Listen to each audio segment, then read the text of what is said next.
Eu vou apresentar a Valéria, que vai fazer a mediação. Valéria é arteterapeuta formada aqui pelo SED junto com a gente. Ela é pós-graduanda em gestão emocional nas organizações Cultivating Emotional Balance, no Einstein. Professora convidada do curso de expansão à educação socioemocional nos diversos ambientes de ensino e aprendizagem do Instituto SEDES. Colaboradora e voluntária em aprendizagem socioemocional pelo Núcleo de Assistência Social, também do SEDES, e tem o ateliê terapêutico, ateliê Arteterapia Criare, com atendimentos individuais, em grupos e em organizações. Então, Valéria, nossa querida amiga também, passamos a palavra para você. Bom, uma boa tarde a todos. Primeiramente, agradecer ao departamento pelo convite. E vamos iniciar, então, essa nossa roda de conversa, né? Cá entre nós, na aprendizagem socioemocional. O evento vai estar em algumas partes, então nós vamos ter alguns slides sobre alguns conceitos da aprendizagem socioemocional e sobre enfrentamento de crise. E aí nós vamos abrir para a roda de conversa, ok? Quem vai nos brindar essa tarde vai ser a Betânia Norgren, que é arteterapeuta, psicóloga, doutora em psicologia clínica, coordenadora do NAS, Núcleo de Assistência Social do Instituto SEDES, professora e supervisora do curso de especialização de arte-terapia e coordena a aprendizagem socioemocional em diversos projetos e instituições. Falará também a Cristiane Tacla, que é psicóloga clínica, mestre em psicologia, professora também do curso de expansão à educação socioemocional nos diversos ambientes de ensino e aprendizagem do Instituto SEDES, colaboradora e voluntária da aprendizagem socioemocional em diversos projetos, escolas, instituições e ONGs.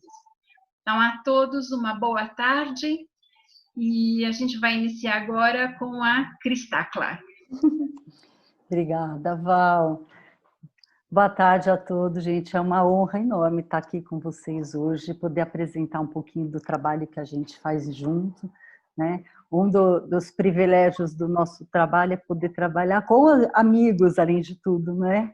Então, temos uma parceria já há alguns anos. Eu venho trabalhando com aprendizagem socioemocional na Unifesp e agora no SEDES em parceria com a Bina daqui para frente, né? Desde 2010, a Bia um pouco antes, e a gente vai contar um pouquinho para vocês rapidamente o que a gente faz, a ideia é essa, e depois a gente abrir a nossa conversa para falar um pouquinho sobre esse momento, né? Um momento de crise.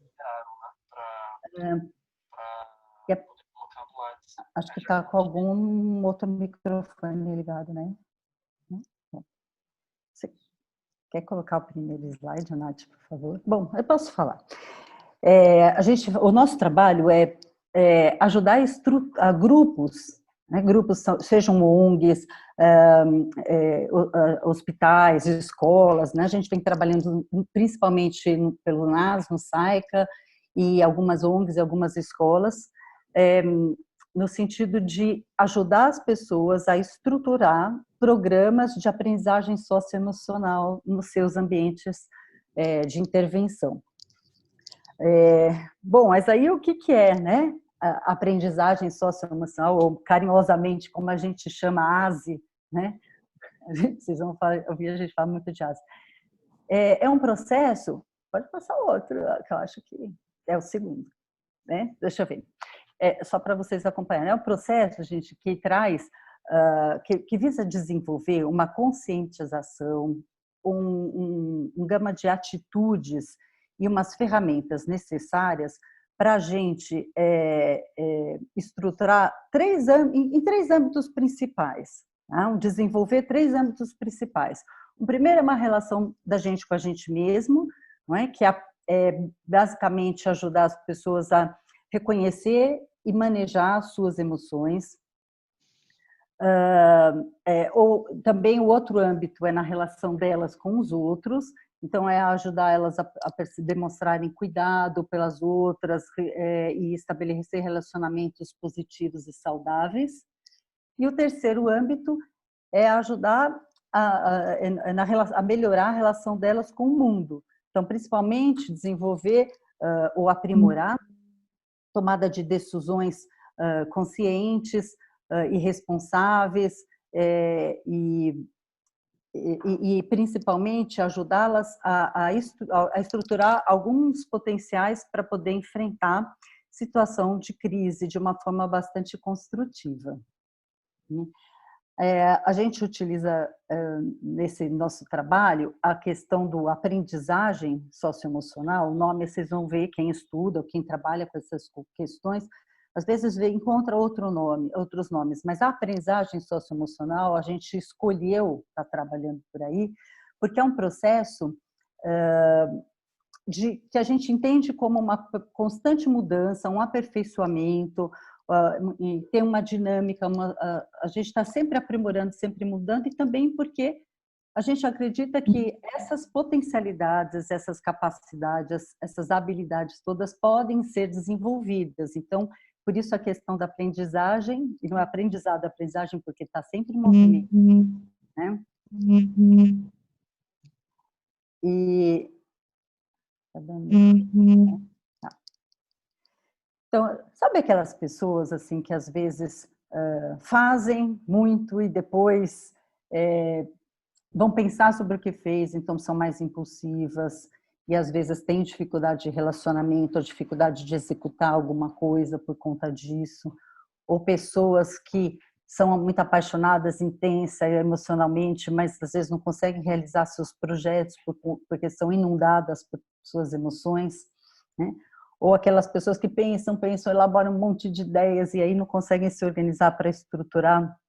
Isso a gente entende que tem uma disfunção, um desequilíbrio, uma falta de harmonia nas 3 funções básicas do psiquismo, né? O pensar, o sentir e o agir. Então, a gente compreende por competência socioemocional uma série de ações para ajudar a integrar essas habilidades, né, para que a pessoa consiga desempenhar suas funções sociais e do dia a dia com melhor efetividade. Tá? A aprendizagem socioemocional, ele é um conceito assim muito organizado e difundido para trabalhos em comunidade, em ações comunitárias, né? Portanto, é um trabalho que visa uma promoção de saúde. São programas que foram estruturados para prevenção, promoção de saúde, nem prevenção, para promoção de saúde. Então, a gente tem na nossa prática clínica, né, muitos de nós somos clínicos, a gente vê que muitas crianças, muitos adolescentes que a gente atende no consultório, até adultos, se tivessem tido um suporte para lidar com as suas emoções anteriormente, talvez nem chegassem no nosso consultório, né?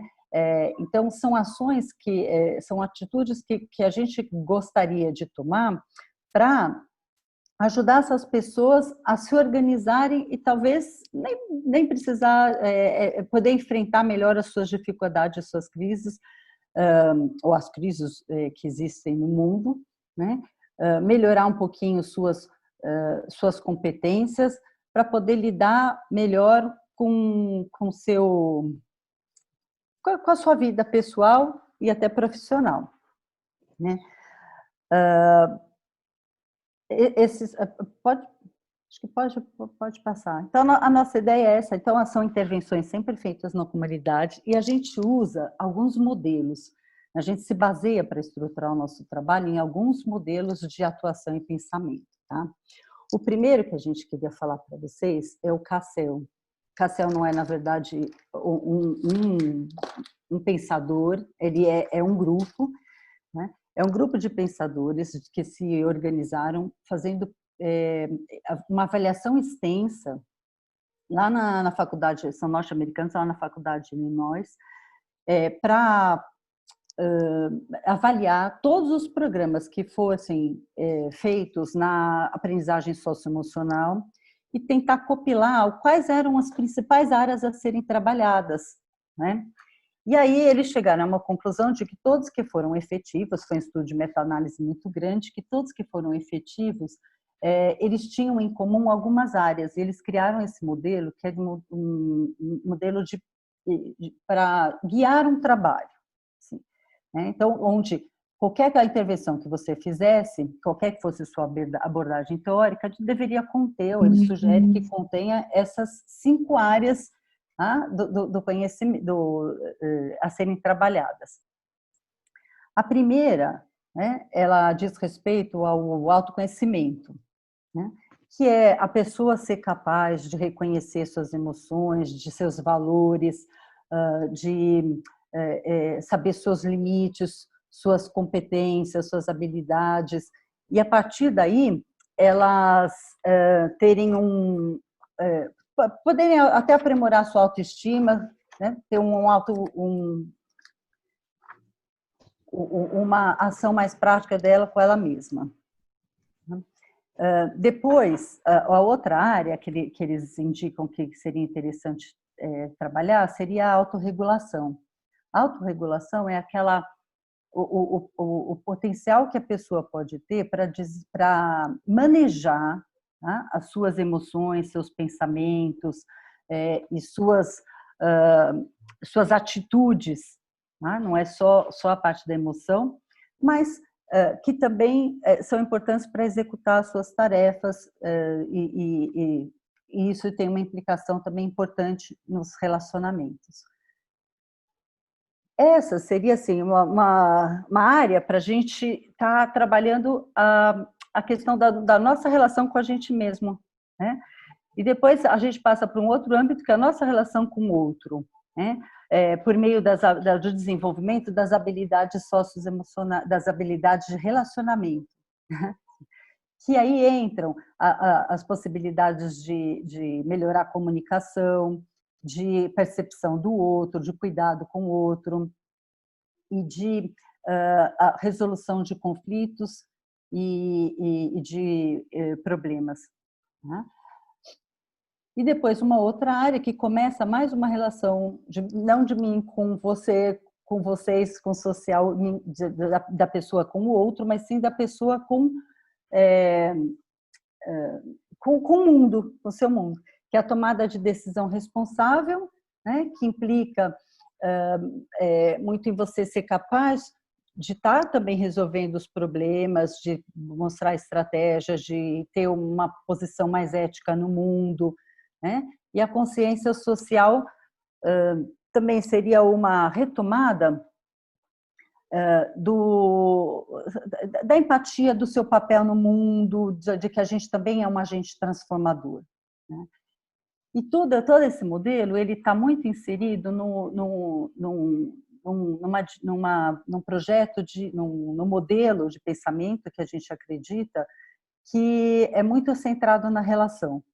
A gente trabalha dessa forma. Tem pessoas que trabalham com essas áreas, usando terapia comportamental cognitiva, usando qualquer outra abordagem teórica. Nossa, a gente se pauta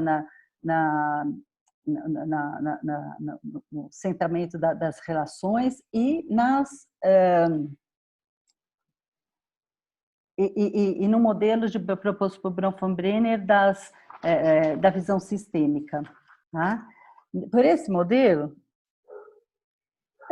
você pode voltar só no interior, só um pouquinho que eu queria mostrar para vocês. Então, a gente faz algumas ações,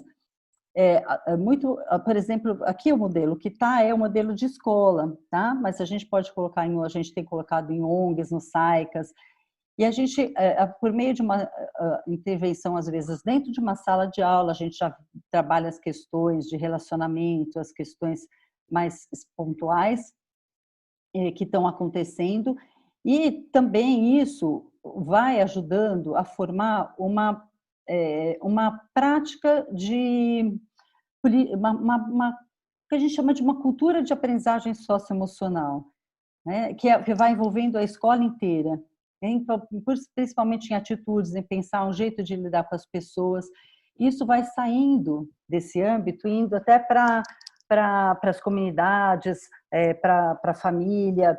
A gente teve até uma experiência, não sei se você lembra, né, bem legal lá em Paraisópolis, numa intervenção que a gente fez, que eles contaram que uma vez chega, a gente treina, né? A gente faz uma intervenção com os educadores aplicavam, né, no grupo de crianças, era um instituto, uma ONG que trabalhava com educação, né, principalmente para o Fundamental 2, e eles falaram que um dia chegaram um pai e veio perguntar o que eles estavam fazendo com as crianças, porque o seu filho tinha chego em casa e viu que ele estava muito tenso, muito preocupado com o trabalho e cansado, e aí ele falou que ia ensinar para eles um exercício de respiração que ele tinha aprendido, ensinou para ele lidar com estresse, com manejo. E aí foi muito bacana, porque começou a haver todo o movimento da comunidade, das famílias, de se aproximarem dessa escola, deste instituto, para também fazer uma parceria, alguns trabalhos, né, junto, né? Então a gente vê com isso que, como uma ação pontual, ela pode se expandir para o comunitário, como o comunitário interfere também no âmbito pessoal. Pode passar. O próximo, Nath, por favor. Então, então a gente se pauta também, né, como eu estava falando, essa visão sistêmica, onde, deixa eu passar aqui, senão, que a gente acredita que para os programas serem efetivos, né, na área de promoção de saúde, eles devem englobar todos os sistemas, o microsistema. Então começa um pouco do individual, mas vai partindo, tem ações que se refletem no relacionamento do grupo, na comunidade, e nas famílias, na escola, e por isso nos postos de saúde, quando o local de trabalho é esse, né? E por isso a gente se pauta também no modelo que é o modelo de Bronfenbrenner de concepção da visão sistêmica.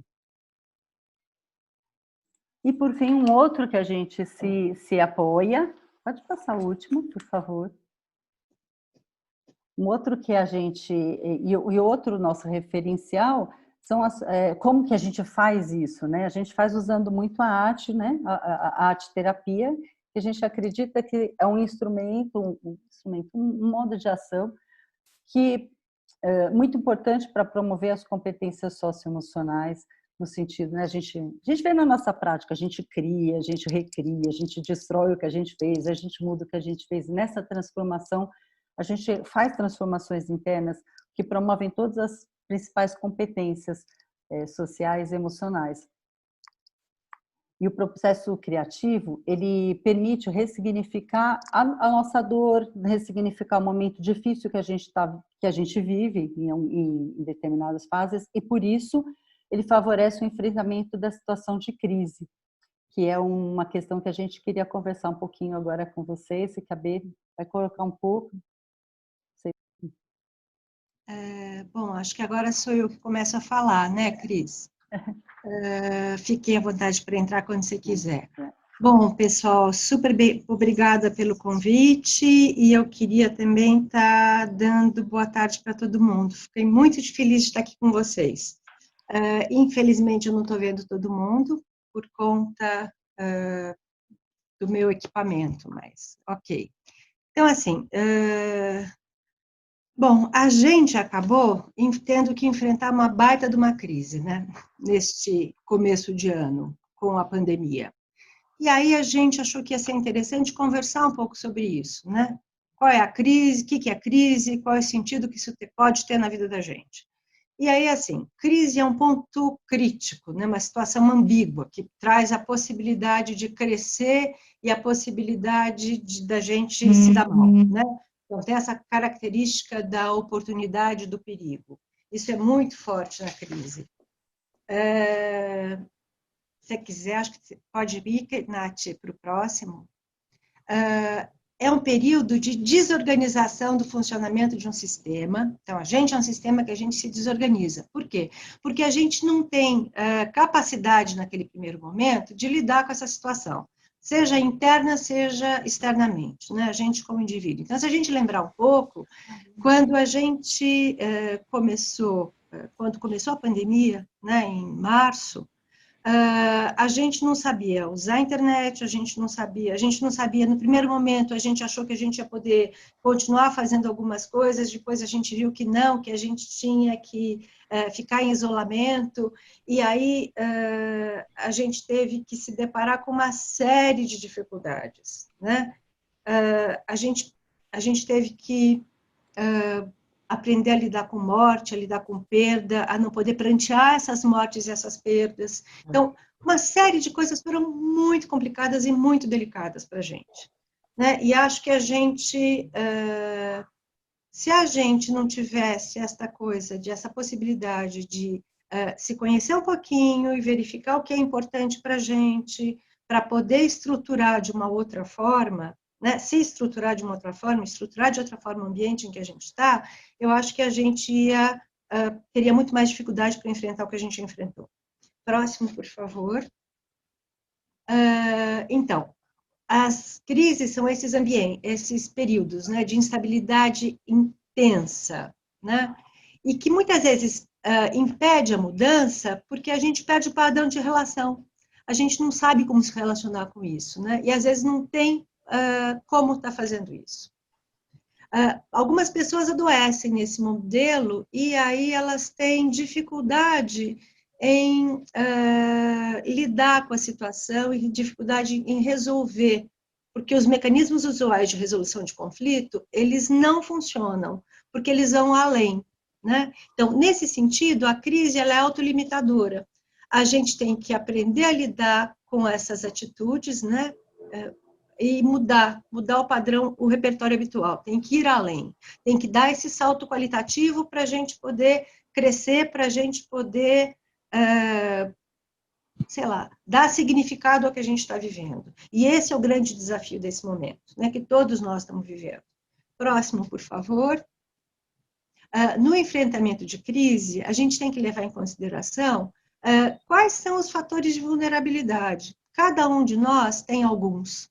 Né? Então, o que me torna vulnerável? Que características eu tenho que são mais difíceis? Ou que características eu tenho que me deixam mais à mercê da crise? Por exemplo, nesse momento, todas nós mais velhas somos população de risco. Então, a gente tem que ficar isolado.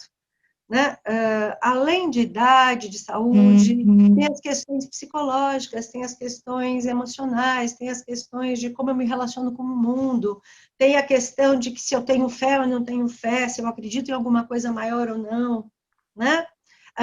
E tem também os fatores de proteção, são aqueles que me ajudam a dar significado a tudo isso que eu estou vivendo. E aí, a aprendizagem socioemocional, ela pode ser um grande aliado nesse fator de proteção. Porque, assim, se eu me conheço, se eu sei quem eu sou, do que eu gosto, do que eu não gosto, o que é importante para mim, fica mais fácil, né, eu me posicionar frente a uma situação difícil.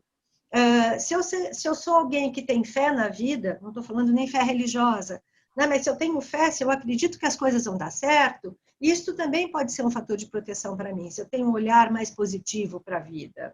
Né? Se eu tenho capacidade intelectual para dar significado ao que eu estou vivendo, isso também me ajuda. Né? Então, tem vários fatores que ajudam. Ajudam tanto, né, os fatores de vulnerabilidade e proteção, eles são, né, individuais, eles são da minha família e eles são coletivos. Então, eu tenho que perceber que existem esses fatores em todos os aspectos, né? E aí uma coisa bonita, uma imagem bonita que eu acho que está se veiculando nesse momento, é a ideia de que estamos todos no mesmo mar, né?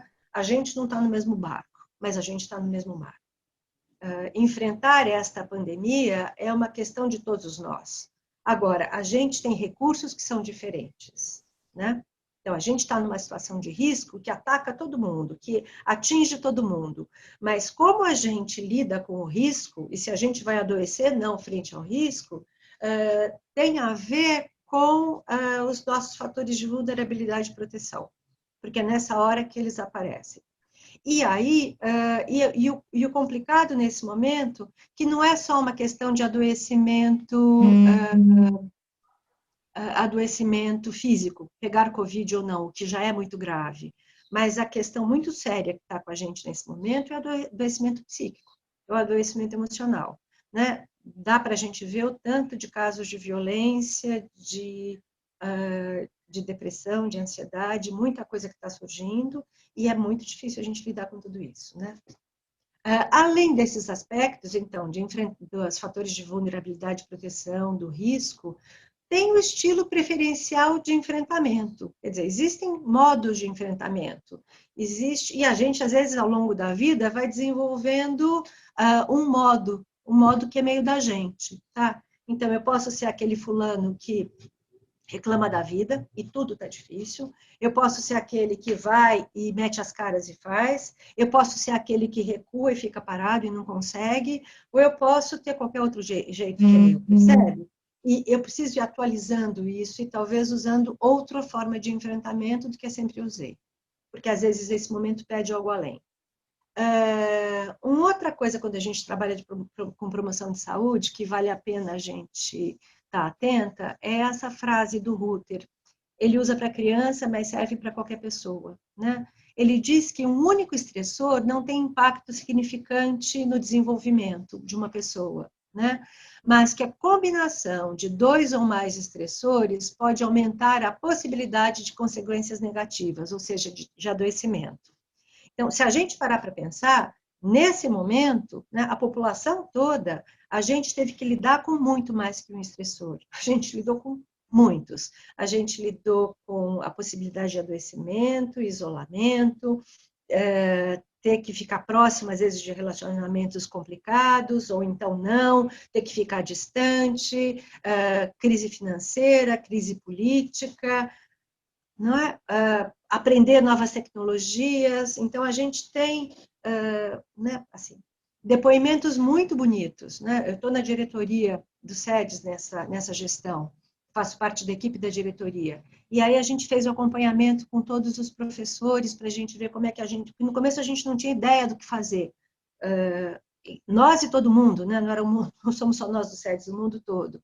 E aí foi bonito ver professores se virando, sabe assim, em 1000, para conseguir aprender tecnologias novas. Tem uma pessoa com 70 anos que não tinha nem celular e que ela está dando aula. Isso é maravilhoso, né? E conseguindo fazer. Ela começou dando aula com uma pessoa só, que era o que ela conseguia, depois ela foi ampliando, e hoje ela dá aula pelo Meet, o que é muito legal. Né? Então, eu acho que a gente tem que pensar que a crise pode nos limitar, mas nós somos mais que isso, a gente pode ir mais. Isso é fantástico. Próximo, por favor.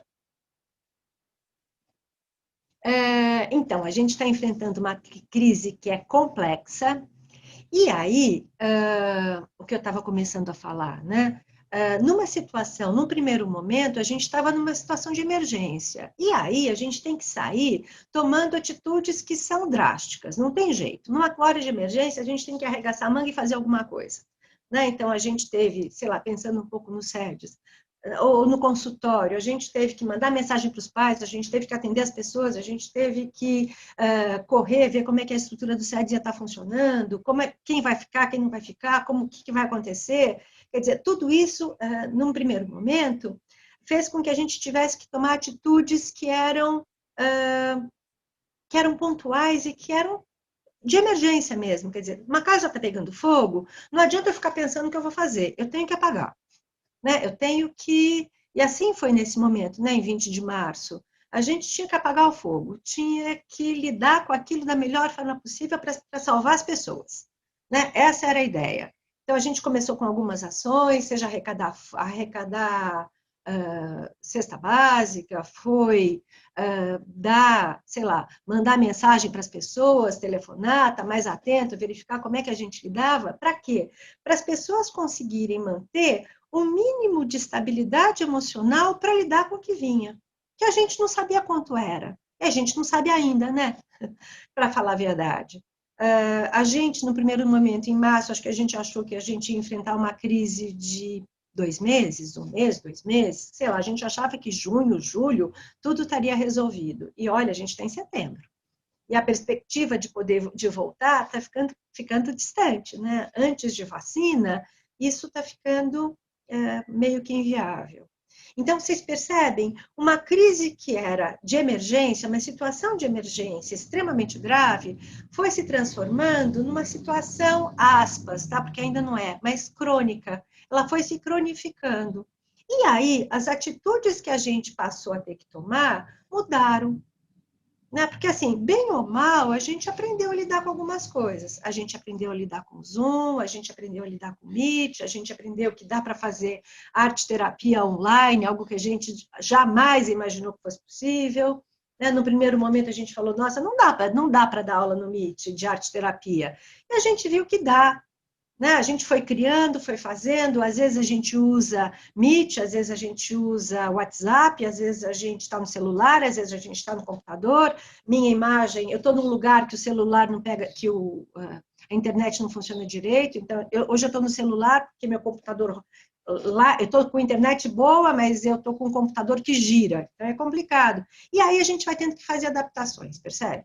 O tempo todo, isso está sendo pedido para a gente. A gente tem que se adaptar, a gente tem que criar. E isso é uma coisa que dá para a gente também uma sensação de, nossa, que bom, estou conseguindo lidar.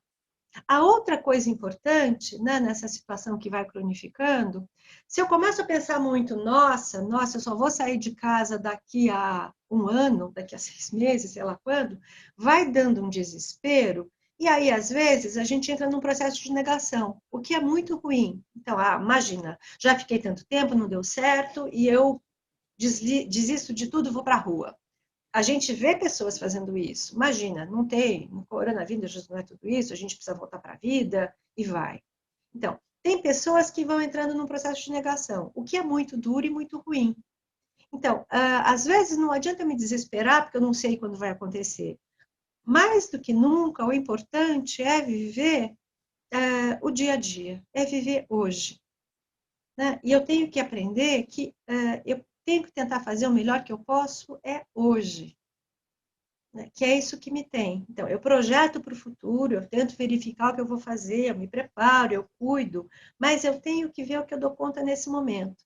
É como um doente crônico, sei lá, um doente, um diabético, por exemplo. Se você falar para o diabético que ele nunca mais vai pôr uma gota de açúcar na boca, né? Algumas pessoas conseguem lidar com isso, outras não.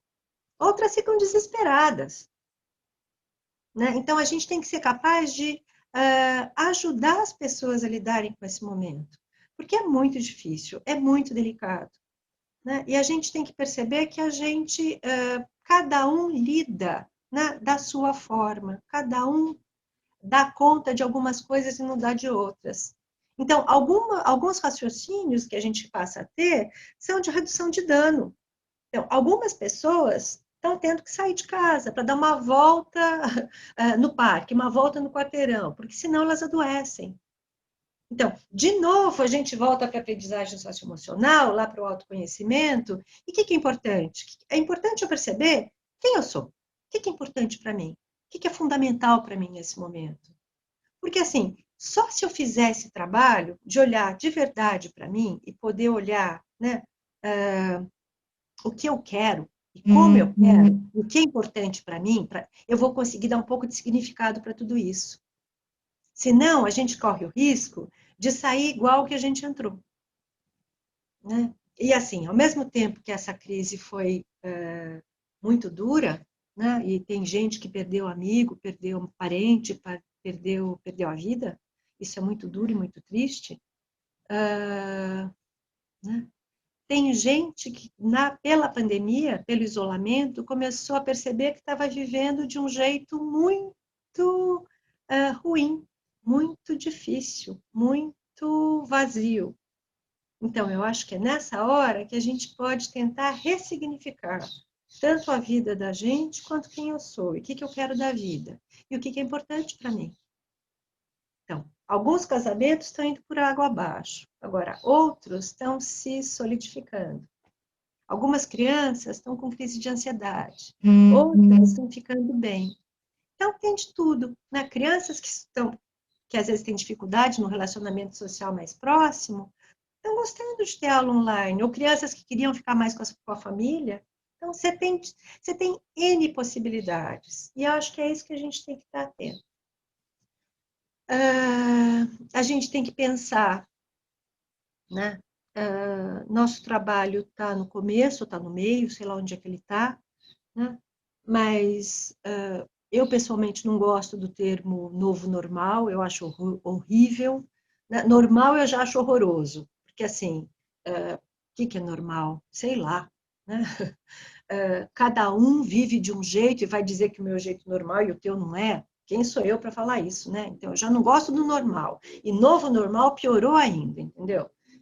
Eu acho que a gente continua no momento de exceção, né? No momento que não é o usual que a gente está, mas que requer que a gente faça adaptações para lidar com ele.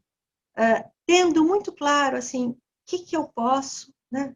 O que eu quero, o que eu devo e o que eu posso. Né? Eu acho que aí talvez esteja a chave. Achei, só para acabar, eu acho que eu estou acabando, acho que é meu último slide, né? Só para acabar, eu acho que eu não tinha me dado conta, né? Hoje é Rosh Hashanah, né? Eu não sou judia, mas recebi logo de manhã uma mensagem muito linda falando disso, né? Como as nossas construções, elas às vezes, falando do toque do shofar, né? Para quem não conhece, o shofar é um chifre, né? E aí, quando toca, você fala como se fosse do espírito. Não sou judia, me corrijam as judias que estão participando, né? Mas você fala do sopro de Deus, como se ele insuflasse a alma da pessoa. Então, você relembra no começo do ano, no ano novo, esta coisa, a criação do mundo. E aí, o texto é bonito, depois, se vocês quiserem, eu repasso, para algumas amigas eu já passei. Ele fala como a gente para algumas pessoas, né, foram percebendo que as suas construções eram ocas. Né? Então, eu acho que a gente tem que verificar, independente da religião, independente de religião ou não, de crer ou não, mas assim, e é o que eu desejo do fundo do coração, que a gente tenha construções que não sejam ocas, que sejam preenchidas por afeto, por conhecimento, por relacionamentos, por trocas, né? Que a gente preencha as nossas construções e ajude os outros a preencher as nossas construções do jeito que eles quiserem, né? Com o que fizer sentido para eles, com o que for importante para cada um de nós. Eu acho que esse é o que a gente desejava trazer para conversar com vocês sobre pandemia e arte-terapia e promoção de saúde. Não tenho mais nenhum slide, né, Nath?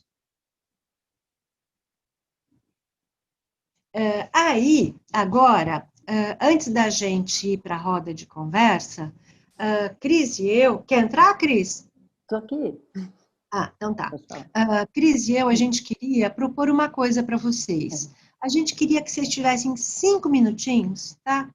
Para escrever, para desenhar, tá? Ou representar de alguma forma, pode ser com desenho, pode ser com palavras, imagens, com música, o que vier à cabeça, tá? Assim, o que me ajudou a enfrentar esse momento? Que a gente está há 6 meses enfiado dentro de casa, né? Ou isolado, lidando com tudo isso. O que foi mais importante para mim nesse momento?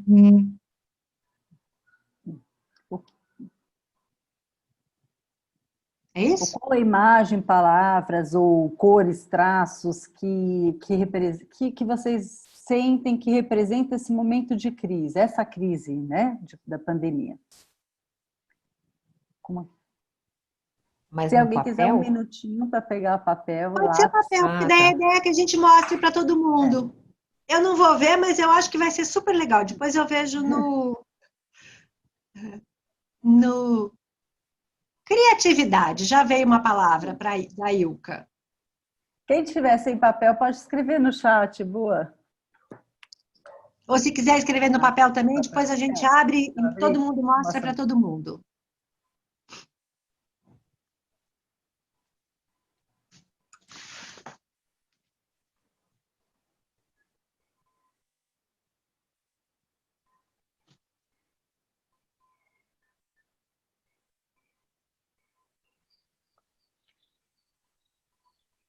Família.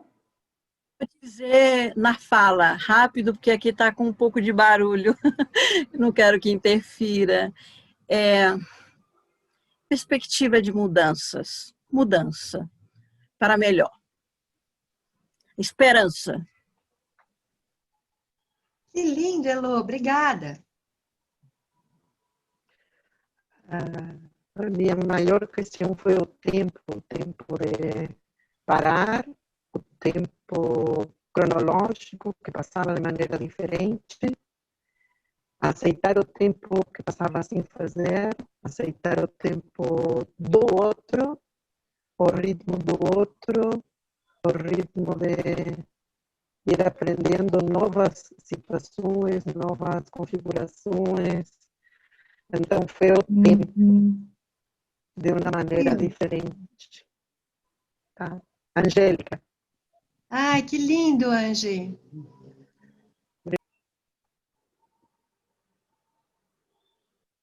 Estar mais presente no aqui e agora.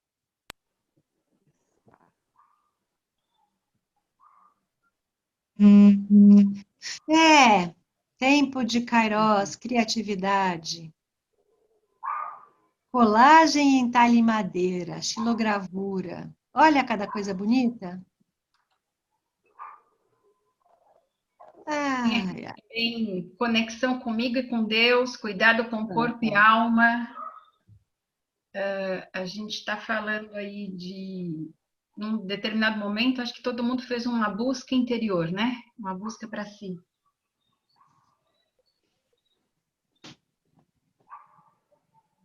Para mim, Lígia, foi conseguir aceitar esse mecanismo de entrar no casulo para poder sair, assim. Essa como uma contração, assim, que você tem momentos que você precisa entrar para depois você poder expandir. Então, eu aceitei esse meu mecanismo, que eu preciso me mergulhar em mim mesma, que eu preciso entrar no casulo para depois respirar e expandir, assim, sabe? Como uma contração mesmo. Então, aceitar esse ritmo meu e em conexão com a natureza me ajudou muito. E, obviamente, a arte, né? E de poder criar e recriar e de valorizar estar em casa, de valorizar estar com as minhas filhas 24 horas por dia e poder no dia a dia descobrir essa arte, descobrir as aprendizagens que tem nisso tudo, assim. Obrigada, Ali. Quando você estava fazendo o movimento com as mãos, parecia um coração. Né? Parecia o pulsar do coração.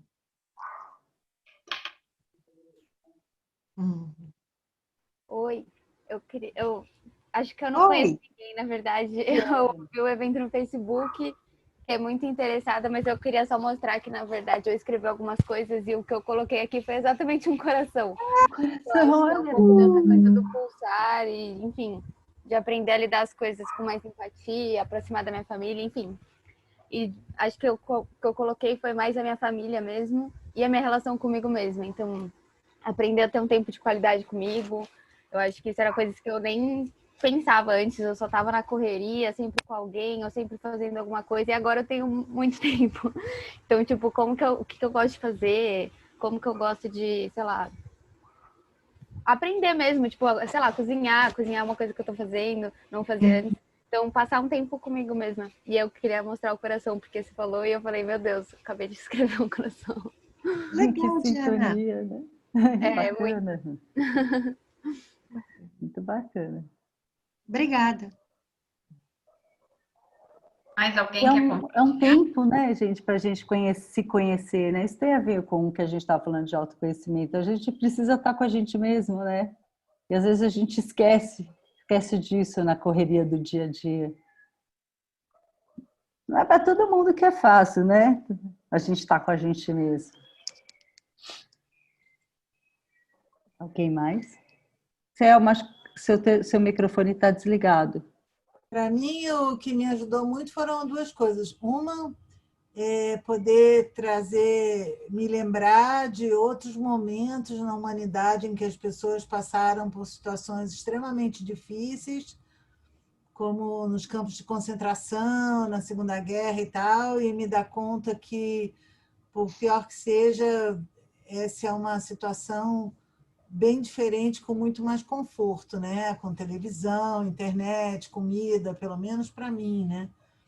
Então, e daí me mobilizar para aprender novas tecnologias, tomar providências e me sentir produtiva, né? Assim, em contato com alunos, com colegas, com amigos, criando novas formas de dar aula, de dar workshops, de estar aprendendo coisas que eu nunca tive tempo para aprender. Estou fazendo curso de russo, por exemplo, coisa que eu nunca tive. Olha que legal!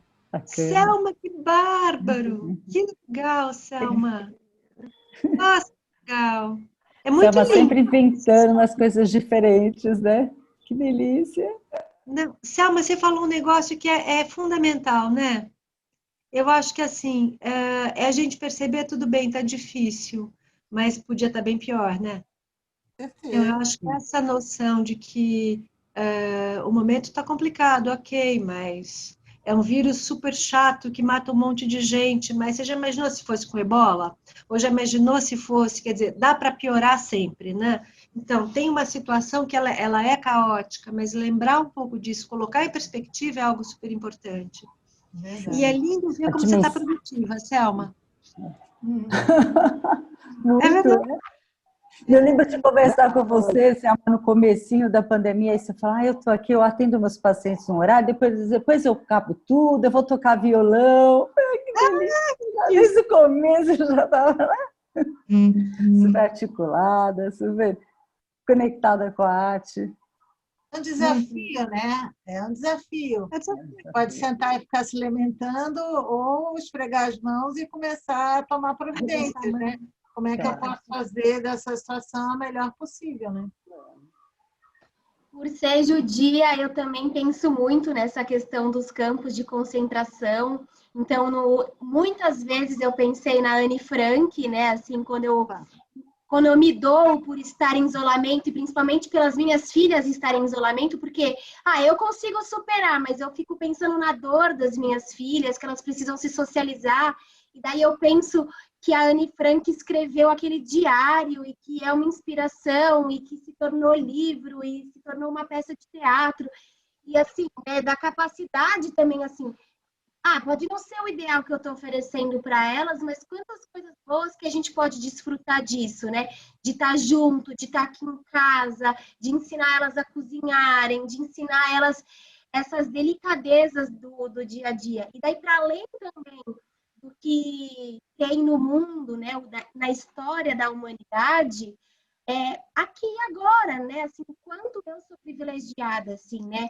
De olhar para os meus privilégios e que muitas vezes eu me culpei pelos meus privilégios e que hoje eu acho que a melhor maneira que eu tenho é ter gratidão por eles e desfrutar deles, porque daí, se eu desfruto disso, desse momento que nem eu estou desfrutando, dessa transformação, eu me preencho de mim mesma, eu também tenho mais capacidade e recurso para ter mais responsabilidade social. Então, ao mesmo tempo que eu também olho mais para dentro, é um mecanismo, de novo, né? Do dentro e de fora, mas de também conseguir olhar mais para fora.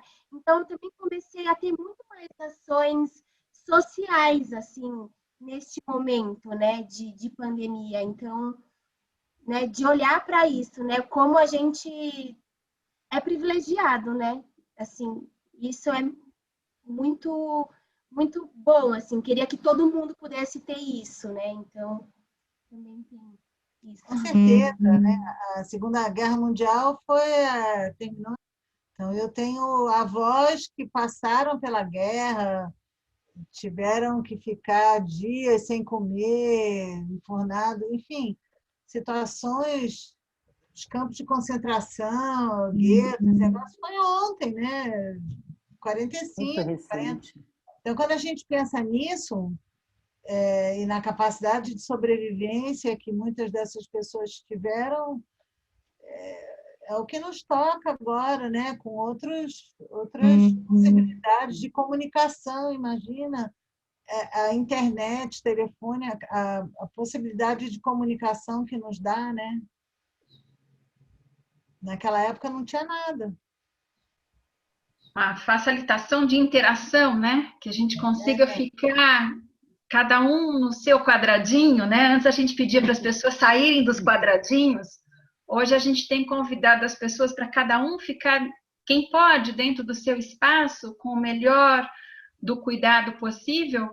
E o quanto a tecnologia veio nos facilitar essa interação mesmo à distância, né? Que de alguma forma a gente consegue aí criar algum contato, alguma facilidade de aprendizado, né, de novas línguas, de cursos, de continuidade de estudo e educação, porque também nesse momento de pandemia, poder ocupar o tempo, né, que requer um pouco mais de disciplina nossa, né, de estar em casa e criar alguma disciplina para os nossos afazeres e para criar espaço de cuidar dessas relações dos familiares que estão próximos, né? Que de alguma forma fica mais estressante, porque são 24 horas por dia. Antes a gente podia sair fora, tomar um cafezinho e voltar para ter aquela DR que ficou no meio do caminho, né? Hoje não dá tempo, o cafezinho é dentro de casa mesmo, a gente tem que oferecer o cafezinho e continuar a DR ali mesmo, né? Claro. Tem algumas trocas interessantes aqui no chat que eu queria compartilhar, não sei se está todo mundo lendo. Acho que a B parou ali naquele ponto do tempo Kairos, né? Que requer da gente um outro tempo, que é esse tempo da disciplina e não do tempo do relógio, né? Desse tempo que está mais ligado aí com o universo, com o mundo, com a natureza, com a nossa natureza interna e com a natureza externa. Mas muitos dos contatos que estão aqui, as pessoas colocam como uma oportunidade de se reconectar com o seu próprio eu ou com a sua ligação com o seu divino, e aí é o divino de cada um, né?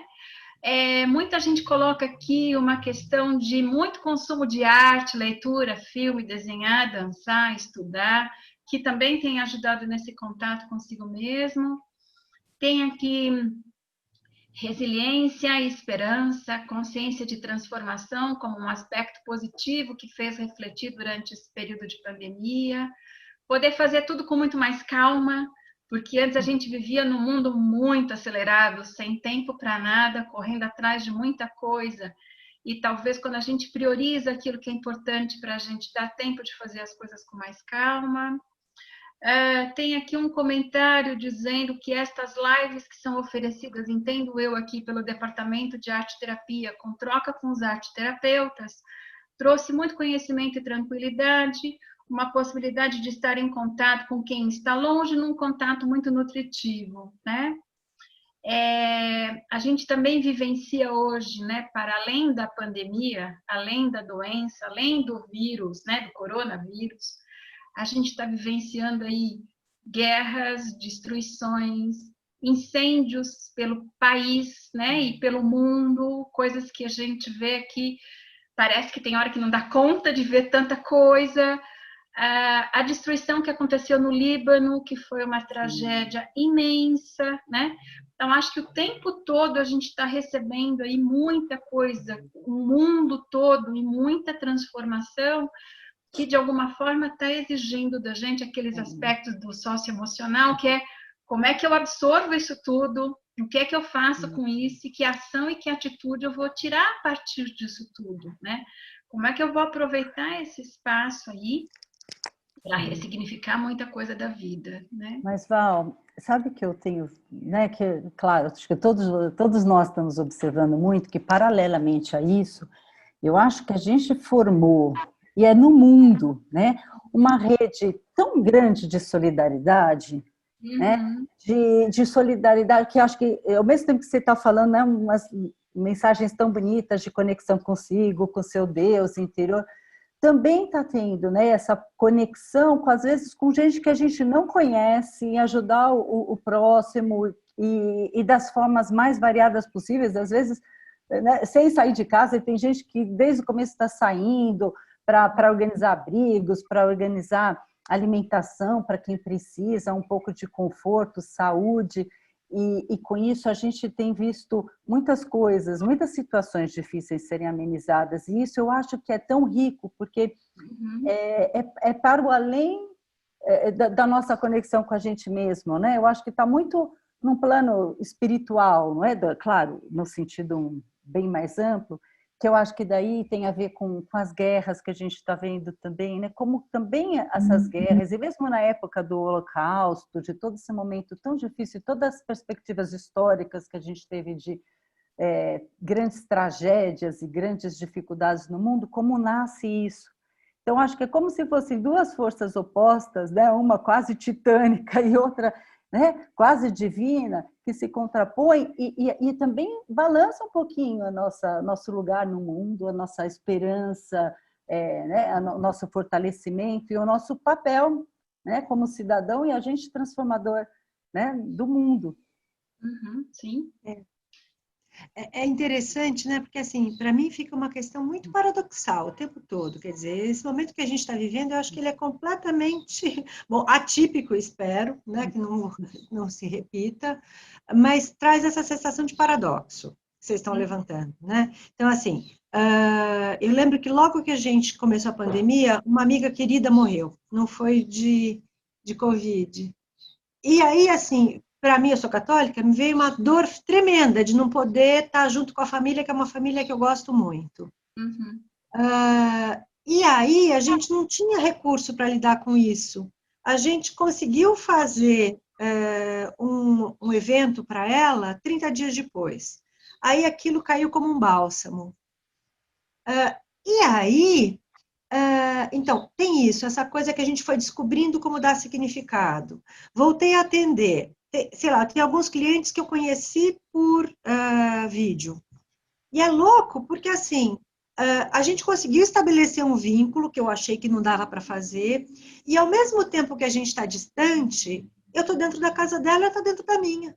Então, é uma coisa maluca. Tem uma coisa, eu estou isolada e nunca assinei, acho que como vocês, tanta petição na vida, né? Uma outra coisa que a gente fez logo que a gente começou a entrar na pandemia era essa coisa assim, e nem fui eu que falei, tá? O pessoal lá do NAS, o pessoal ficou preocupado com a creche. A gente tinha ido pouco tempo antes da creche, e a gente soube que tinha algumas famílias em situação de necessidade. E aí, outras pessoas de outros departamentos falaram, olha, a gente podia fazer alguma coisa para conseguir as cestas para as meninas da creche. As famílias, sei lá, 6, 7, não, 20 na época, sei lá, a gente conseguiu, e aí isso foi crescendo. Então, assim, ao mesmo tempo que a gente está fechado, a gente está se abrindo. Isso é muito louco. Né? Então, essa coisa paradoxal, que é dentro, fora, é dentro, né? É por internet, mas é íntimo. Sabe assim, isso tudo é muito maluco. É muito interessante. E acho que, não sei como é que a gente vai, que aprendizados a gente vai tirar disso, né? Tem coisas que eu acho que nunca mais vão voltar a ser presenciais, mas, sei lá, é opinião. Está sendo esse trabalho que vocês desenvolvem em escolas agora? Vocês continuam dando atendimento para crianças? As escolas estão fechadas, Selma, então a gente não conseguiu. O que a gente fez o tempo todo, e a gente continua fazendo, é manter contato com o pessoal para verificar se elas precisam de alguma coisa. Então, isso continua acontecendo, tá? A diretora, a coordenadora, tudo isso. Então, a escola está interrompido, a creche também a gente continua no mesmo esquema, oferecendo ajuda. Para a creche, a gente tem dado cesta básica, tá? Para os SAICAS, que são os... Desculpa, que foi? Não, eu ia falar isso, para falar que no site... Para os SAICAS, a gente continua com o trabalho. Então, modificou, virou online, e aí, assim, tem criança que está sendo desabrigada nesse momento, tem criança nova que chegou, então o projeto do SAICAS continua acontecendo. E a gente está fazendo um trabalho novo, um projeto novo, que é o Passagem, que é trabalhar com os adolescentes que estão saindo do abrigo para a vida. Porque os meninos continuam saindo, né? Independente da pandemia, eles completam 18 anos, eles têm que sair porque outras crianças estão entrando. E conta um pouco desse projeto, porque ter que sair assim, no meio da pandemia, deve ser difícil, né? Para onde eles vão? Varia. Eles não ficam isolados, assim, os adolescentes que saem do SAICAS, eles vão ou para, alguns retornam para a família, alguns vão para a República Jovem, outros que é um lugar em que eles ficam mais 2 anos até se estruturar, trabalhar e conseguir ter seu próprio lugar. Outros conseguem ir para padrinhos, padrinhos arrumam locais, então tem várias possibilidades, mas tem todo um acompanhamento com esses meninos. E para eles é muito difícil sair, né? Com 18 anos, ter que encarar a vida é complicado sempre. Em momento de pandemia também, né? Então a gente começou com esse... já era um projeto que era para ter acontecido presencialmente no começo do ano, a gente retardou um pouquinho, e agora a gente fez um projeto piloto e agora vai fazer uma outra adaptação e continuar. Porque a ideia é trabalhar com os meninos mais jovens a questão do trabalho, a questão do como me colocar na vida, né? Porque pegar jovens que estão muito próximo da saída, em geral eles estão com um nível de ansiedade muito grande, com cabeça em outro local, entendeu? Então, e fazer encontro online, sem a gente ter conhecido antes, também foi meio complicado. Então, algumas coisas aconteceram, outras mais ou menos. Mas a gente para e tenta de novo, né? Porque a gente continua sabendo que é importante, entendeu? É isso. Tem um monte de coisa para fazer. Eu acho que nesse momento acaba sendo um momento de reflexão, né? Daquilo que está dado certo, daquilo que não tem, como é que a gente se readapta ao que está sendo pedido, né? Dentro daquilo que é possível, sabendo quais são as metas, né? E não metas como uma obrigação, mas como um horizonte de vida, né? Como se pudesse contribuir aí para aquilo que a gente quer construir como um novo propósito de vida, como um novo coletivo, daquilo que a gente pode participar. Acho que isso fica também, né, Cris? Aquilo que você estava comentando, da gente ter visto vários exemplos de solidariedade, a gente também tem visto muitas pessoas contribuindo nos seus coletivos possíveis, né? Às vezes num coletivo mais digital, às vezes num coletivo mais presencial, porque tem coisas que acontecem dentro dos condomínios onde a gente mora, né? Dentro da coletividade próxima onde a gente está inserida. E aí a gente vai dando contribuições e somando laços, né? Criando novos vínculos. E um tempo de repensar. Acho que esta fase, para mim, tem surgido muito com essa possibilidade de repensar, porque a gente ainda vive a pandemia e, de alguma forma, já é chamado para pensar o pós-pandemia, num cenário totalmente desconhecido. Sabemos o que do dia de amanhã? Mal sabemos do dia de hoje, não é? E acho que o que nos nutre aí para passar continuar a pandemia e o pós-pandemia é justamente isso que a gente adota aí como propósito de vida, dos coletivos onde a gente participa, dos projetos que nos nutrem, das relações e dos aprendizados que a gente vai aí cultivando nesse período, né? As rodas de conversa. As rodas de conversa. E aí a gente quer chamar, se mais alguém quer participar, abre o microfone, faz a sua contribuição. Se mais alguém quer vir para a roda. Estamos todos na roda. Basta abrir o microfone. Presente estamos todos aqui. Temos ainda mais uns 20 minutinhos aqui de roda. Elô quer participar com alguma coisa do aspecto da mitologia, que também às vezes fica tão presente, porque se a gente ouve, né, os titãs, jornada do herói, processo de aprendizado, acho que a mitologia vem contribuir muito com isso. Do tempo, eu estou preocupada porque eu estou com um barulho incrível, eu achava que os carros acharam de passar aqui por perto hoje. Tá ótimo. Há um imprevisível sempre, nada é muito definido, né? É uma transformação constante. Acho que muito importante, eu acho que é um mito presente que a gente está vivendo, presentificado numa perspectiva sempre para frente, prospectiva, do futuro, né? Acho que essa questão do Kairos é muito forte, é um momento que a gente está mobilizando grande, e esta briga com o Cronos, porque o Cronos continua insistindo e dizendo, entrega tal coisa, vai dar tal aula tal dia. Você precisa já entrar. E assim, a gente não estava muito acostumada. Eu mesmo tinha uma resistência a essa questão à distância.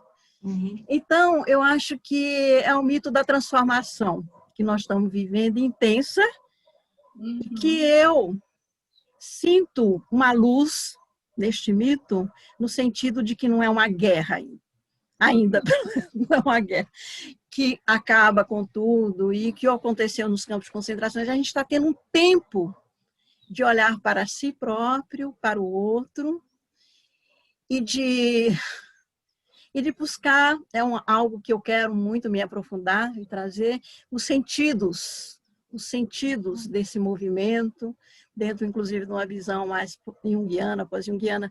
Então, eu acho que há esperança. A primavera está chegando, a natureza está aí. Eu estou com esta possibilidade hoje de estar entrando em contato mais com a natureza, porque eu já vivo há muito tempo em contato com a natureza.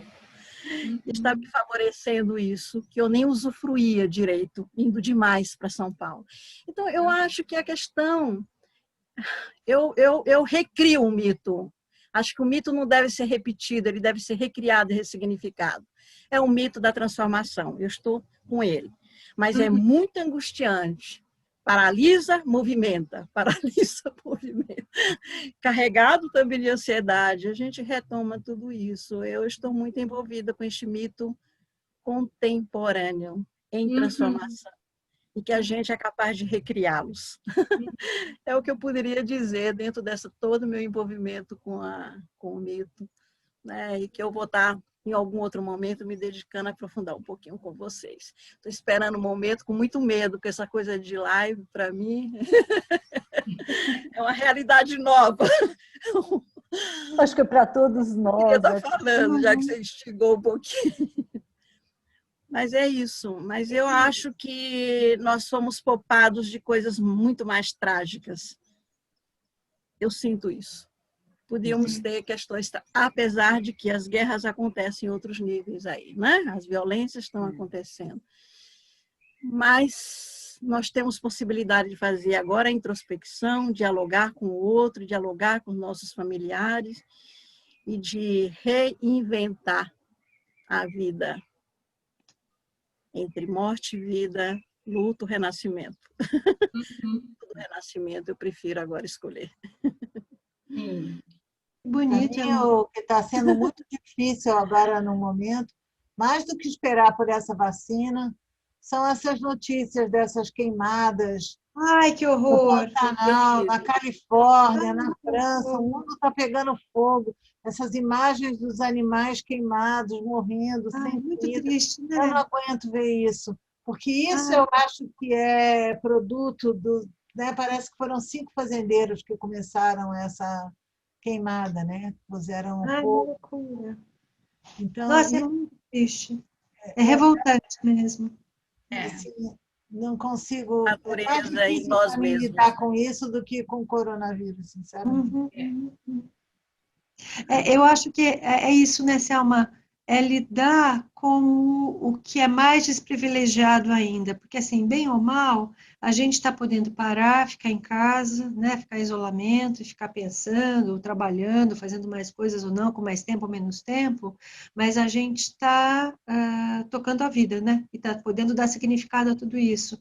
Agora, quem está na situação extrema, né, seja lá perto das queimadas ou nas queimadas, os bichos estão morrendo, os fazendeiros estão perdendo suas terras, né, os pobres que não têm o que comer, entendeu? E ficando cada vez mais com situação mais complicada, né?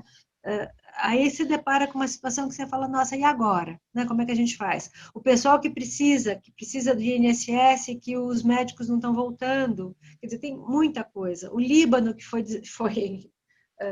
dizimado, né? Queimado, acabou, quer dizer, e aí todas as guerras, toda a situação política, a situação, né, social que a gente está enfrentando. Né? Essa questão... Os índios, né? Os índios, quer dizer, você vai olhando, tem, né, um monte de problema, a situação financeira que vai ficar caótica, né? Já está complicada, mas tende a agravar. E aí vai, né? E aí a gente fica nesse aprendizado emocional, socioemocional para lidar com isso. É muito, porque você percebe quanta coisa a gente tem que lidar. Uhum.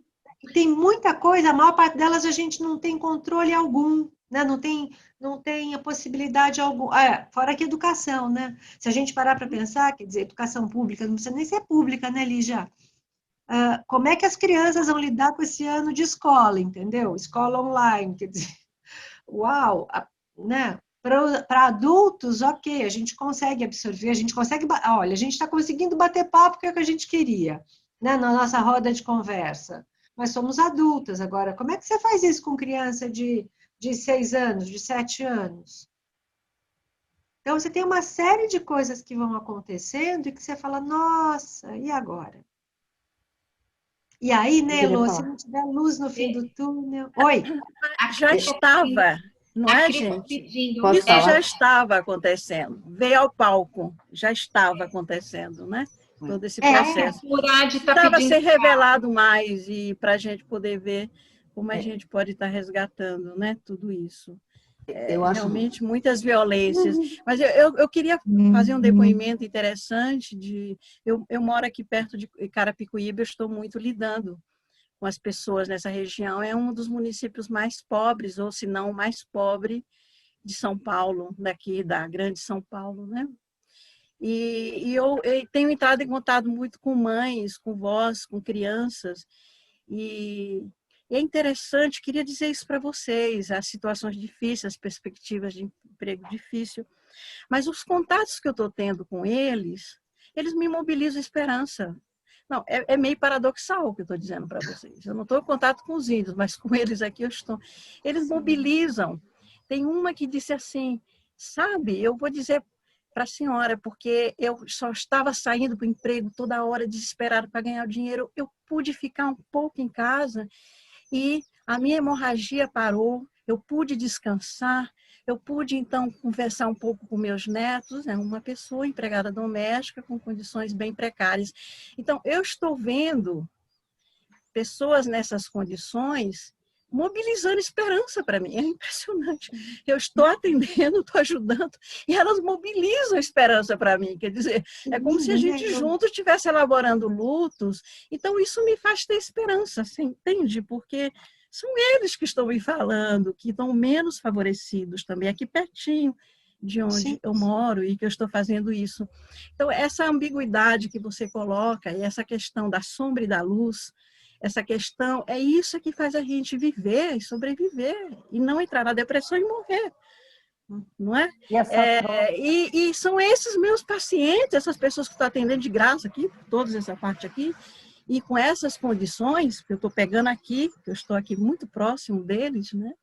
E eu tenho mais conhecimento nos trabalhos sociais que eu faço aqui, eles estão me dando esperanças e estão se alimentando, se alimentam comigo, e fala assim, é assim mesmo, a senhora também vai sair, vai conseguir, e elas ficam me dando força. Eu falo, meu Deus, eu tentando entender e resgatando, nossa, sabe, eu queria dizer.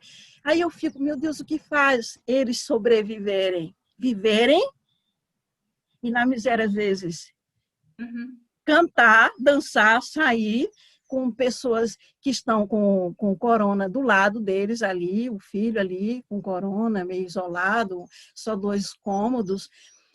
E aí eu fico, que resistência é essa, que resiliência é essa que fazem sobreviver? E como a gente pode também acreditar nas condições do ser humano de poder sair das situações paralisadoras e da morte, ou de ficar só no luto, né? Na morte, na sombra. Então, eu estou muito mobilizando isso para mim, porque cheguei um momento até de estagnação também, diante das dificuldades que eu estava tendo aqui, mais familiares.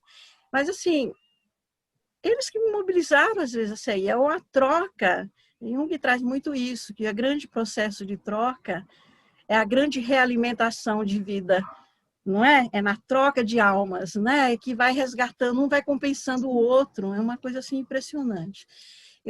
É uma experiência que eu estava há muito tempo querendo ter e não estava tendo aqui com essa minha comunidade, e a distância me possibilitou eu ter eles com celularezinhos pequenininhos, pré-pago, pós-pago, não sei o que mais, e resgatando essas experiências. Eu preciso fazer esse depoimento para vocês do que é isso que eu estou vivendo, já que a gente está numa roda de conversa.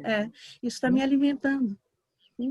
Muito lindo isso que você está trazendo, né, Elisa? Muito bonito mesmo. E parabéns pela sua, né, pela essa ação. E eu acho que é isso, a gente manter sempre a fé, a esperança, seja na natureza, seja um Deus, né, seja na vida. Né? Essas pessoas acho que estão achando aí a esperança e trocando com você cuidando delas, elas cuidando da gente, né? Elas cuidando de você, a gente cuidando um dos outros. Não é? Essa que eu acho que é a conexão super importante, não é? Muito, muito bacana. Cris Murad estava querendo falar. A Cris Murad está querendo falar. Não, eu ia falar assim, que para mim a coisa que está sendo mais angustiante é a falta de liderança. Então, por exemplo, porque o Brasil entrou depois dos outros países. E aí a gente tinha como referência os outros países. Só que os outros países foram saindo dessa quarentena com algumas lideranças e tal, que acenavam, pelo menos colocavam uma lanterna, olha, nós vamos por aqui, nós vamos por ali. Mas a gente não tem ninguém que vá colocando essa lanterna e a coisa está ficando longa. Então parece que é uma caverna bem longa que a gente está passando. E nesse ponto, eu entendo o que você está falando, Heloísa, que eu achei maravilhoso, que a nossa referência está sendo os nossos iguais aqui entre nós. Por isso que essas rodas de conversa são maravilhosas, porque a gente está sem chão de direcionamento mesmo, assim, né? Se a gente não tem esses contatos, aí eu acho que eu estaria meio pirando. Era isso que eu queria falar. Assim. Obrigada. Acho muito importante. Mas é mesmo. Tarsila, quer falar? Eu ia falar que, seguindo a Cris, eu acho que nos outros países as pessoas tiveram a oportunidade de passar pela quarentena e viver o isolamento coletivamente. Então, eu tenho uma amiga que é bailarina, que estava lá na Espanha, ela fez um vídeo lindo de todos os dias que ela estava dentro de casa, ela foi cortando o cabelo e terminou careca. E daí, quando eles decretaram, né, que acabou o isolamento lá, ela saiu e filmou as pessoas saindo na rua aquele dia. E eu fiquei me perguntando, assim, a importância simbólica da gente viver coletivamente isso, né? Aqui no Brasil a gente não teve, devido à ausência de uma governança, assim, né? Esse sentimento coletivo. Bom, vamos todo mundo ficar dentro de casa? Nem todo mundo pôde, né? E às vezes quem podia também não ficou. Tratamos isso muitas vezes como se fosse uma questão de livre-arbítrio e não de dever civil, né? Assim, para superar isso. Era só para complementar o que a Cris falou, porque eu me lembrei desse vídeo da minha amiga e eu acho que coletivamente, né? E só complementando, para mim também, esses espaços que foram criados para reflexão, apesar de ser dentro da nossa bolha, né, de ser bem focada, eles me fazem muito bem, são um alento. Encontrei muito alento assim, nesses grupos. Fiz uma aula da Lígia de vivência corporal também, uma delícia. Assim, para mim tem sido muito, muito proveitoso esses encontros que o SEDES está promovendo. Obrigada. Acho que a Selma pediu palavra, Selma? Não. Só concordei com ela. Ah, tá bom. Bom, a gente tem aí uns 6 minutinhos. Como é que a gente quer se organizar? A gente tinha separado um vídeo, a gente coloca aquele vídeo meio que para encerramento, a gente faz uma palavra, pede uma palavra de encerramento para cada um. O que vocês sentem? Eu acho que a gente podia passar o vídeo, aí a gente fala um tequinho e uma palavra para cada um. Não sei o que vocês acham, pode ser? Pode ser, Cris? Acho que sim, né? Acho que sim. É um vídeo bem... Porque alguém mais quer falar alguma coisa, gente, antes da gente ir para esse finalzinho? Se alguém quiser comentar alguma coisa,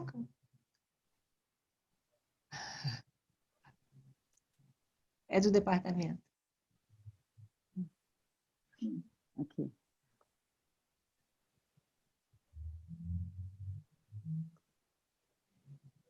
Eu queria só falar uma coisinha. Estou muito feliz de estar aqui com vocês, a gente está tendo essa troca. Eu queria mandar um beijo especial para a Pri. Não estou conseguindo te achar aqui, acabou de me falar. Acabou de me mandar aqui uma notícia, não estou conseguindo mandar no chat. A Pri foi me aprimorando lá no hospital, quando a gente trabalhou junto, né? Pri, se ainda estiver por aqui, ó, beijo grande. Não estou achando.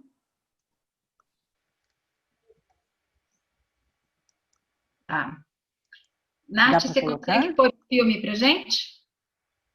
Parabéns, pessoal, pela apresentação. Está sendo maravilhoso esses encontros. Eu estava com muita saudade da Betânia, que estava sumida. Que delícia te ver, Ana! Que delícia! Estava muito sumida.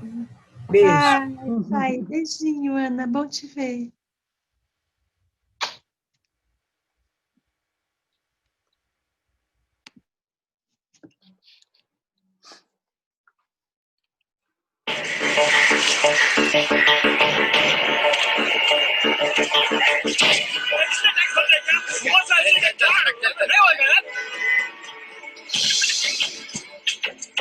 Sir आपके लिए उस पार कार का इंतजाम किया है सर आइए चल चल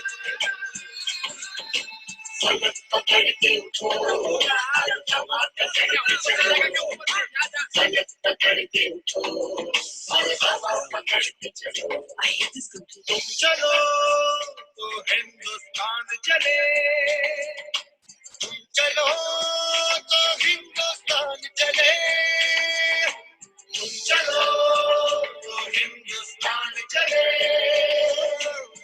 चलो तो हिंदुस्तान चले के सूरज सुबह निकाला करे हथेलियों में भरे धूप और उछाला करे लगा हाथ के सूरज सुबह निकाला करे हथेलियों में भरे धूप और उछाला करे उफक पे पाँव रखो और चलो करके चलो उफक पे पाँव रखो और चलो पकड़ के चलो पलक पकड़ के उठो और हवा पकड़ के चलो पलक पकड़ के उठो और हवा पकड़ के चलो चलो तो हिंदुस्तान चले चलो तो हिंदुस्तान चले हिंदुस्तान चले चलो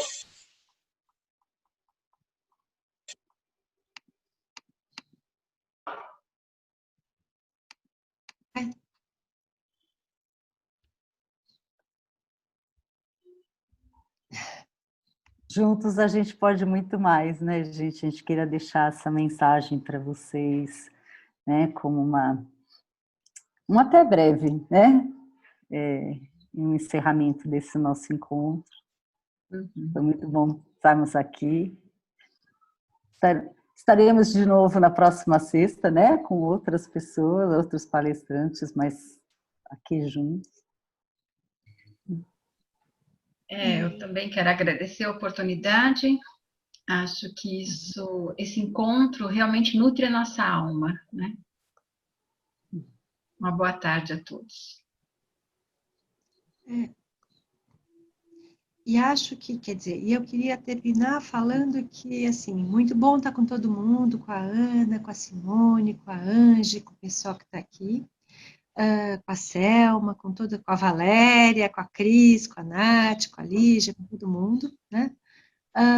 Mas que eu acho que esse vídeo traz para mim uma coisa de que, além de que juntos a gente é mais forte, a gente consegue vencer as coisas que a gente tem que vencer, né? Eu acho que precisa alguém para começar.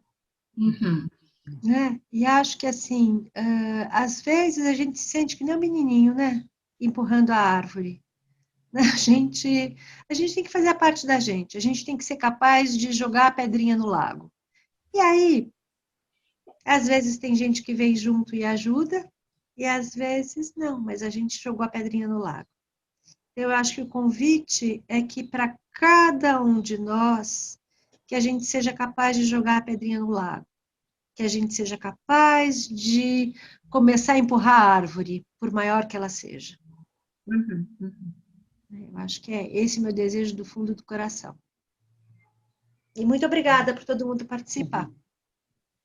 Se alguém quiser trazer uma palavra para terminar, a gente agradece. Márcia. Uma delícia de encontro. Ai, que bom. Obrigada. Possibilidade de propagar a sensibilidade. Eu sinto isso muito forte nos momentos de encontros, né? Que a gente está num momento muito importante para fazer isso, né? De ressurgir ou de renascer ou de, na verdade, plantar a sensibilidade no mundo. É isso.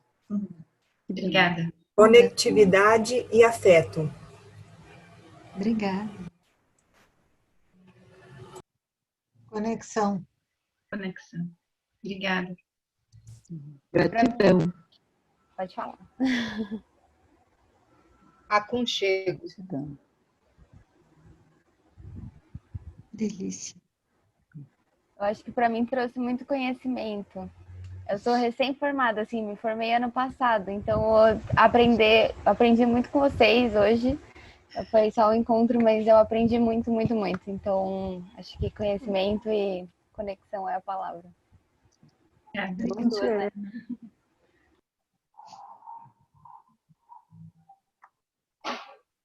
Bom, pessoal, agradecer a todos. A gente tem... Já foi, né, Nath, nosso tempo? Ou a gente tem... Já foi, né? Então, agradecer a todos. Passamos 1h30 aqui em comunhão. E em breve a gente vai se encontrando nos nossos futuros encontros oferecidos pelo Departamento de Arte e Terapia às sextas-feiras, né? Muito obrigada e gratidão por participar. A gente tem que abrir todos os microfones no final. Então, que delícia! Gostoso. Obrigada, pessoal. Obrigada por terem vindo. Beijo. Tchau. Boa tarde. Beijo. Obrigada, boa tarde. Beijo grande. Gratidão. Obrigada. Obrigada a todos. Obrigada a todos. Beijo grande. Ai, Abraço. beijo. Vamos te ver. Beijo.